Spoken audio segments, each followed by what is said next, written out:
The next two women we're going to meet know something about thriving in the boys' club.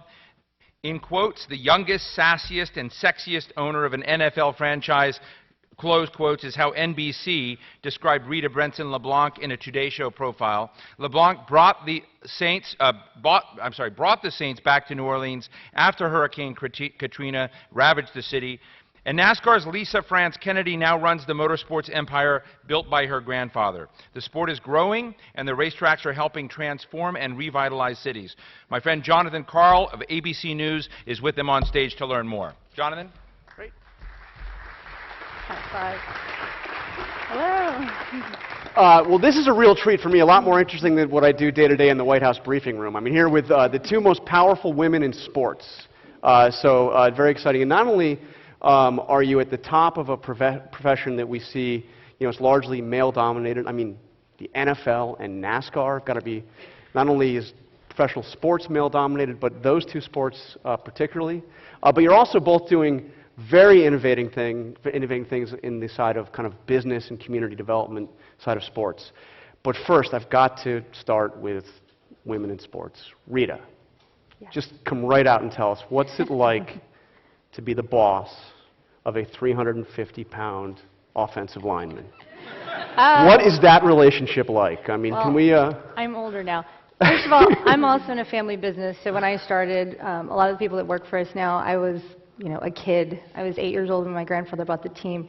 So it's, it's a difficult thing in terms of that some of them have known me when I was a child, but the players now are younger than me. And so I think of them, it's more of a cousin kind of relationship. They're clearly not my children in any way, shape, or form. No, but they're big guys, and they're larger than life, and they have big hearts, and they do a lot in the community, and they do a lot on the field to make our fans proud. So I'm very blessed to be around all these big guys. And you have a very different approach than some of the other owners. I mean, and just to pick a name, Dan Schneider, big Jerry Jones. I mean, what is your? I mean, Jerry Jones you see up there in the owner's box, kind of like living and breathing every play and kind of micromanaging the team. What's your approach? The beauty of all the leagues is that they are a combination of all the teams, and particularly the team owners and their personalities. So I'm most affectionate about the NFL because I've been with that league the longest. And they have such diverse backgrounds. Jerry was really instrumental in pushing the league in a marketing direction when he first came in. And sometimes when you push things, you ruffle feathers, and we're very structured in the NFL. And I appreciate that structure, but I also really appreciate that we can change and adapt to what our fans want. And if you're the owner and you bought a team, you can run it as you feel. But we're also very collaborative in the business of football. People see only the competition because they're watching the games, and Jerry's very competitive. And he has that role where he really cares about picking the players, and that's his prerogative. For me and my family, we have so many different companies. I really feel it's the general manager's responsibility, and they have that autonomy to be powerful and make their own decisions. But the collaboration that happens on the league level is so important, and some people might think that that's more of a feminine trait, but that is the strength of the league, is the parity, the unity we have when we make decisions.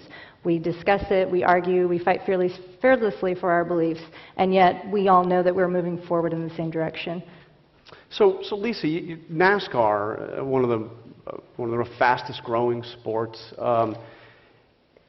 Again, we think of it as kind of a male-dominated area, but what we were talking earlier, what's interesting is how important women are to the bottom line of NASCAR.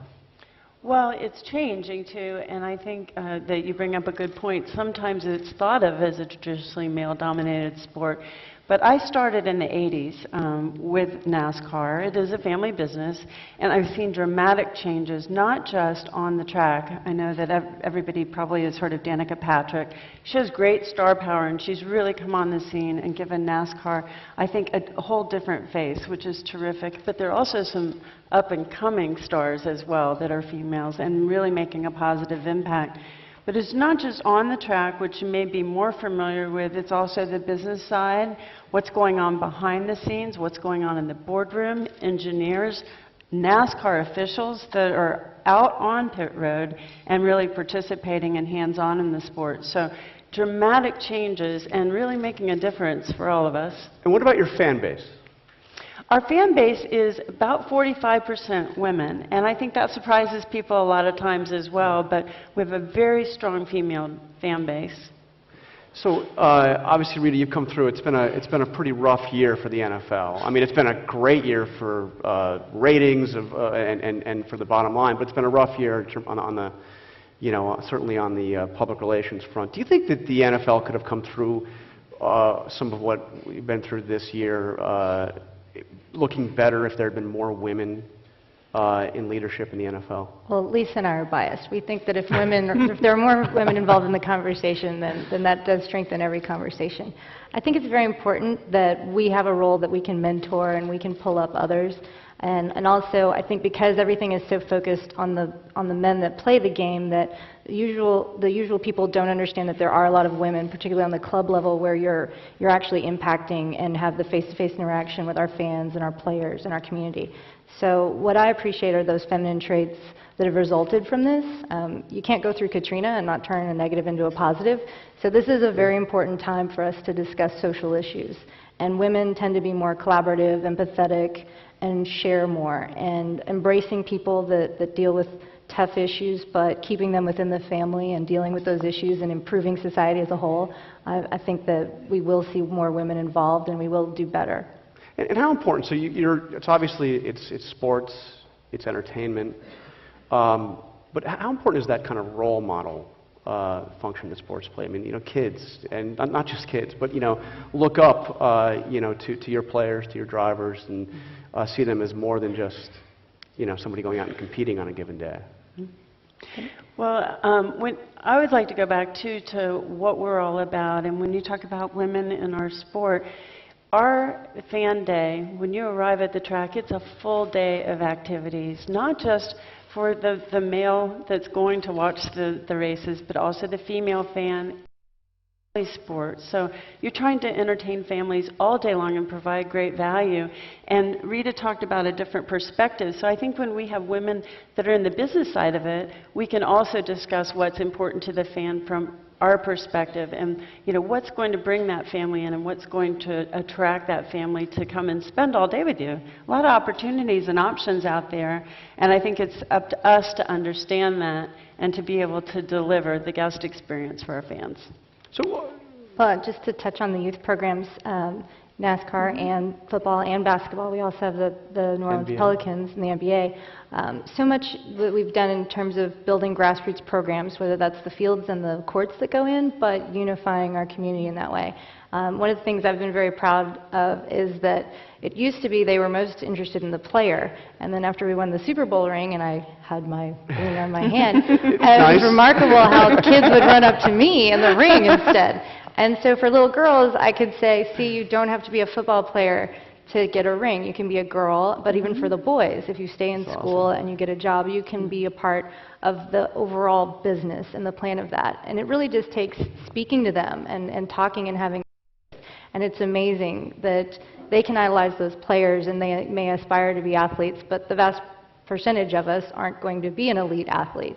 And so it's very important for us in our junior player development programs or our basketball hoops programs that these kids have fun, engage with the sport, but also have realistic and really connected expectations. And the head of or the director of our community relations program, she's an African-American female, and she's from New Orleans. So I'm so proud of having her there to speak to these young kids because the boys and girls can identify with her.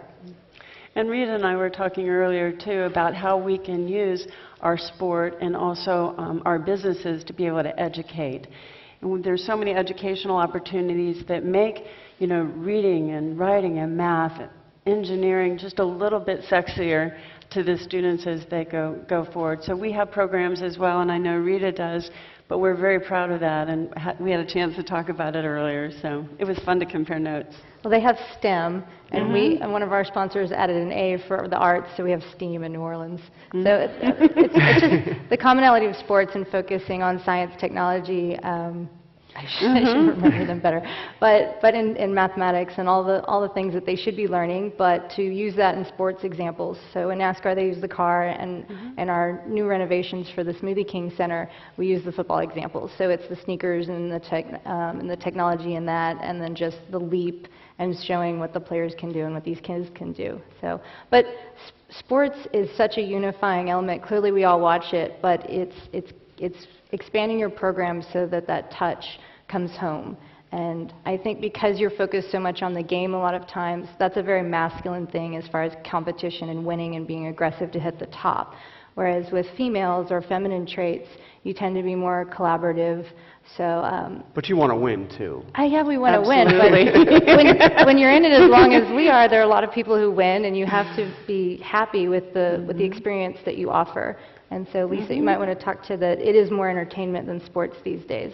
Yeah, is that right? I mean, is it sports as an entertainment? I mean, what's the balance? I mean, well, obviously these are athletes. These are, you know. It is, and it's obviously both. I think it was really more sports focused before, but we're having an opportunity to take our facilities and expand on them. For instance, in Daytona, which is the home of the Daytona 500, we're putting $400 million into totally renovating the facility. So we're not thinking about just racing anymore, which is our bread and butter, but also about what other events that we can put on that'll be great for the business, great for the fan, and also drive economic impact for our community. And we've had such a positive reaction so far. We're going to open in February of 2016, and the plans are so exciting, and we'll really be able to open up to concerts. Some of our other tracks have wine festivals, all kinds of charitable events, walks on the track, for instance, to raise money, but we'll continue to expand even more with those entertainment options. And you did this in Kansas City, and you started the Kansas Speedway. And this was something that required some, public funding, a lot of public funding up front, and I imagine there might have been, some questions about that. But what impact has that had on the economic vitality of what was a region that was really depressed? Well, we opened our track, the Kansas Speedway, in 2001, and lo and behold, we learned, and we had a great partner with the state of Kansas and also with the Wyandotte County.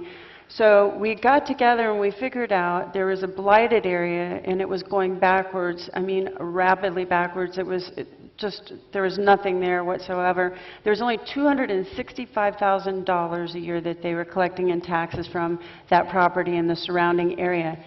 Today, after we've built the racetrack and all the other development that sprung up around it, we now have a casino, we're getting ready to build a hotel, there's a whole Village West area development that's right around the racetrack. 12 million visitors a year now come to a place where nobody visited before. But we went from $265,000 annually to $65 million in taxes today, and we're very, very proud of that, not just for NASCAR and for our business, but for what the community has done, how they've embraced us, and it's really a story of how you can be successful if you partner together and all have the same vision. So Rita, tell us the story. There's some commonalities, but one of the most dramatic sports and business and community was, of course, Katrina. We all watched as Katrina hit your city, and just what was the state of your team, of your stadium, which we all saw, and how did you, in short, lead that comeback? It was insanely traumatic. If I'm doing a speaking and we have the video behind me, even though I'm not watching it, I can hear it and I still choke up. So it was very, very emotional. At the time, really just collaborating and listening to experts, participating with some of the business peer groups that I was a part of. I was counseled that you would have an increase instances in domestic violence and drug and alcohol abuse because all these people are going through a trauma and they've never collectively done that. And then everyone was dramatically pulled from their homes. So it was very, very traumatic. You couldn't really talk about what you knew what you hoped to do and accomplish, but decisions for people that could handle the situation became very finite. You could only do what was possible. And one of the things that we were very fortunate is that our governor, Kathleen Blanco, had the vision that the Superdome had become pretty much a symbol of destruction and pain and those problems, but that was the biggest thing, that if we put it back together, when everyone was thinking that we would not be able to, that would be a testament to what our community could accomplish together. And it truly was. And we had the promise and the commitment of a lot of people. We had investment from the NFL owners as far as for the gaps. It was a constant process as to what was FEMA and what was insurance. I know it's kind of long-winded, but it was so much time and effort. But our entire community succeeded when the game started. And then we won and we beat the Falcons too afterwards. I mean, that's the thing, yeah. You know, we won the Super Bowl. We've had a lot of milestones as a community, but pretty much everyone who was involved with that game says that that was the most impactful experience that they'd had in sports or their careers or anything, just to be a part of it. So I'm deeply proud of that. And that was the step to get it back on our feet and talk about what we could do. And in our public-private partnerships, there was some property adjacent to the Superdome that was blighted. About 3 years after Katrina, it was still empty. It was an office tower, a mall, and some other retail and parking. And rather than having a direct government subsidy, we got very creative in our conversations. The state was going to invest in a $110 million building to collectively bring back state agencies together. Instead of doing that, we invested our dollars in returning the blight into commerce, and therefore they gave us a long-term lease agreement on all that state office space. So that was an integral key to our long-term lease agreement in that facility. As we put everything back together and we invested in our city, we attracted Mercedes-Benz to be the naming rights sponsor for our facility. And that was just another milestone of authentication that a world-class brand felt that our building was that brand new and that world-class. But bring us back to those discussions as the city's just devastated. The Superdome is the symbol that it had become. Were there any voices saying, you know what, maybe we should just move to an entirely different location? This is, I mean, from a strict bottom line sense, did it make sense? It made sense because people were there, but it was a very difficult media conversation to have daily because I was being asked by people, why are you back? And I was like, because we're committed. And they're like, well, why would you go back? And so I knew that whatever played well was what was going to get covered. But you had to send messages to all the people that you worked with that we all had to be there. And everyone from every socioeconomic background was forced to leave or had to go away for a bit at some point. And yet we all made a financial commitment to go and be there. And it was not easy, but we had to have people. First of all, you had to have a building. So the first year, you know, you had to set the schedule for the NFL. So the first year, obviously, we were away and we were in multiple different locations. But knowing that people were there and also that the companies were there, we didn't truly have Nielsen ratings. We didn't have a per capita. It was very difficult for companies to make decisions as to what they would do and whether they could function. Not just their will, but also did they have employees or people to be their customers. But we had our season ticket holders stepped up and we were sold out before the start of that next season. And so that was the one fact that we could say, you know, 72,000 people are planning to be there for 10 home games. You better be ready. Right. So you know, we were a symbol, we were a catalyst, we did everything we could to be ambassadors for our community. And we're happy, we're home where we are. And then the Hornets were, they were displaced. We didn't own the team at the time. We acquired the team in 2012 of July, so I'm a new NBA owner. And there's some familiar faces in that room. And both leagues have a completely different evolutionary phase, but we all consistently are committed and determined to help support New Orleans. It's a great global cultural city, and yeah, well, it's one of the great stories, and Kansas and Daytona. Looking forward to see what happens down there. Really a pleasure to talk to both of you, and I hope to see you at a game and see you at a race. Absolutely. We also have a little something But thank you very much. We have a little something for you. If you don't mind. Big round for Lesa France Kennedy and Rita Benson LeBlanc and Jonathan Karl. Thank you so much. We have a parting gift, real quick. Oh my God. We have a helmet protect your head. All of our drivers. And a football. That is awesome. Just remember, heads up football if you play with the ball. Wow. So now you have to visit. Thank you. Thank you. Now I'm seriously bummed I Thank you. didn't do that interview, John.